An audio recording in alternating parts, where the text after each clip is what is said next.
कुछ छीना झपटी कर रहे थे सर, और उसके हाथ में चाकू था, मुझे पता नहीं था। फिर अचानक से उस लड़के के यहाँ से ब्लड आने लगा था सर। उसके बाद मैं घबरा गया, मैं अपने दोस्त को बुलाने गया कि उसको हॉस्पिटल ले जाएंगे करके। फिर उसको हम लोग कोशिश कर रहे थे कि उसको हॉस्पिटल ले जाएंगे, लेकिन वो उठ नहीं पा रहा था सर।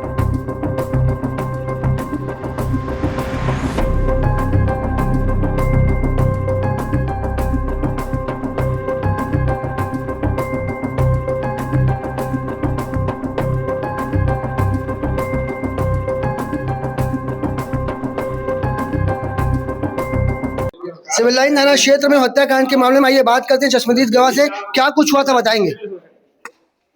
जी, हम लोग सोए थे। आराम से, डरना नहीं, आराम से बताइए जो भी हुआ। हम लोग सोए थे दोनों, लड़का और मैं। वो लड़की आई, अचानक से दरवाजा खटखटाई, फिर उसको आके बोलने लगी कि तू मेरे को धोखा दे रहा है, मेरे को धोखा देने की क्या जरूरत, तू मेरे को बता देता तो मैं खुद छोड़ देती तेरे को। ऐसा ऐसा करके वो लोग कुछ छीना झपटी कर रहे थे सर, और उसके हाथ में चाकू था, मुझे पता नहीं था।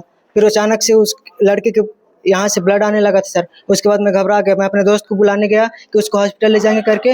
फिर उसको हम लोग कोशिश कर रहे थे कि उसको हॉस्पिटल ले जाएंगे, लेकिन वो उठ नहीं पा रहा था सर। उसको हम बाइक से नहीं ले जा पा रहे थे। तब हमने एम्बुलेंस को कॉल किया, एम्बुलेंस भी आने में देर हो रही थी, तो हमने एमडी सर को कॉल करवाया ताकि वो अपना कार लेके आए, फिर हम उसको हॉस्पिटल ले जा सके। पुलिस को फोन क्यों नहीं किया? सर पुलिस को हम लोग उतना दिमाग नहीं आया सर, बस हम लोग सोच रहे थे कि इसको कैसे भी तैसे हॉस्पिटल ले जा सके सर। आप दोनों युवक, लड़के और एक लड़की, ऐसे कैसे वार कर सकती है सिंगल होके? किससे? दो लड़के थे, वो सिंगल ऐसी मार के चली गई। अरे तो मैं ध्यान नहीं दे रहा सर, वो लोग का आपसी मामला था। वो लड़की बोल रही थी कि मेरे को धोखा क्यों दे रहा है, तो मैं उसमें नहीं ध्यान दे सकता था ना सर। वो लोग इसे छीना झपटी कर रहे थे, अचानक से उसको यहाँ पे चाकू मारी।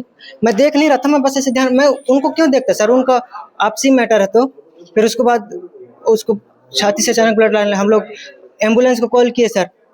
फिर उसके बाद हम लोग कोशिश भी कर रहे थे कि उसको बाइक से ले जा सकें, लेकिन वो नहीं उठ पा रहा था। हम दो लोग नहीं उठा पा रहे थे सर उसको।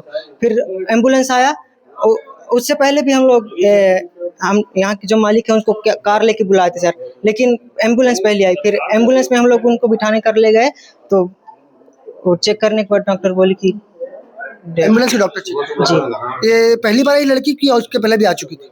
पता नहीं सर, मैं उसको पहली बार ही देखा था यहाँ। उसके लड़के का नाम क्या, लड़की का नाम क्या? लड़के का नाम कांता है सर, मेरा दोस्त है, हम लोग साथ में रहते थे, बाकी लड़की को नहीं जानता। अभी हमने बात की है वो इस पूरे हत्याकांड के चश्मदीद गवाह है। आइए नीचे बात करते हैं जो डॉक्टर ने चेक की थी और कब पता चला कि उनकी मौत हो गई मृतक की। आपको बता दें कि कांता नाम है, इसका नाम मृतक है। जानकारी मिल रही है कि वो जिला पंचायत अध्यक्ष के रिश्तेदार है। मौके पर जैसे जानकारी मिली जिला पंचायत अध्यक्ष को, तो जिला पंचायत अध्यक्ष भी यहाँ मौके पर पहुंच गए। एक सनसनीखेज वारदात का आपको एक बड़ा सच अब जानकारी दे रहे हैं आपको कि जिससे हमने बात की है वो पूरे चश्मदीद गवाह है। उसी के सामने पूरे घटनाक्रम को अंजाम दिया गया है। यही वो जगह है जहाँ पे एक लड़की आती है हत्या की नियत से। जैसे ही दरवाजा खुलता है दोनों के बीच विवाद की स्थिति निर्मित होती है, और विवाद इतना बढ़ जाता है कि एक युवती, एक प्रेमी अपने ही प्रेमी को मौत के घाट उतार देती है। एक बड़ी वारदात सिविल लाइन थाना के निकल के सामने आई है, जहाँ पे बताया जा रहा है कि जो युवती है वो इस लड़के से प्रेम करती थी, और ये जो लड़का है वो करीब 4 से 5 दिनों तक उसके मोबाइल को ब्लॉक कर दिया था, उनकी बातचीत नहीं होती, जिससे गुस्सा कर युवती यहाँ पहुँचती है। दरवाज़ा खुलने के बाद दोनों के बीच बहसबाजी होती है, और जब बहसबाजी ज़्यादा बढ़ जाती है तो युवती अपने पास रखे चाकू को निकाल कर अपने ही प्रेमी के दिल पर वार कर देती है। एक बड़ा जख्म दिया गया है एक प्रेमिका ने अपने ही प्रेमी को। आपको बता दें कि एक सनसनीखेज वारदात है, जो प्रेमिका ने अपने ही प्रेमी को मौत के घाट उतारा है। यही वो एम्बुलेंस है, इसी के अंदर वो कातिल प्रेमिका बैठी है। आपको बता दें कि एक बड़ा मामला निकल के सामने है। जैसे इस वारदात की जानकारी लोगों को लगती है तो यहाँ पे मौके पर भीड़ मौजूद हो जाती है। चश्मदीद गवाह जो कि मृतक का दोस्त है, उसने बताया कि जब इनका विवाद हुआ था तो अपना मोबाइल चला रहा था, इसी दौरान युवती जो है अचानक से उसके शरीर पर वार करती है, जिससे उसकी मौके पर ही मौत हो जाती है। अभी तक हमें उनसे बात नहीं हो पा रही है, जो कि इस एम्बुलेंस की डॉक्टर है, उन्हीं से क्लियर हो पाएगी कि इसकी मौत कब तक हुई है, कब हुई है, और कब उन्हें पता चला कि युवक की हत्या हो चुकी है। आगे आपको अपडेट करेंगे। फिलहाल के लिए मुझे दीजिए इजाजत। कैमरामैन मोनू सिंह के साथ जिया खान, सीजी भास्कर।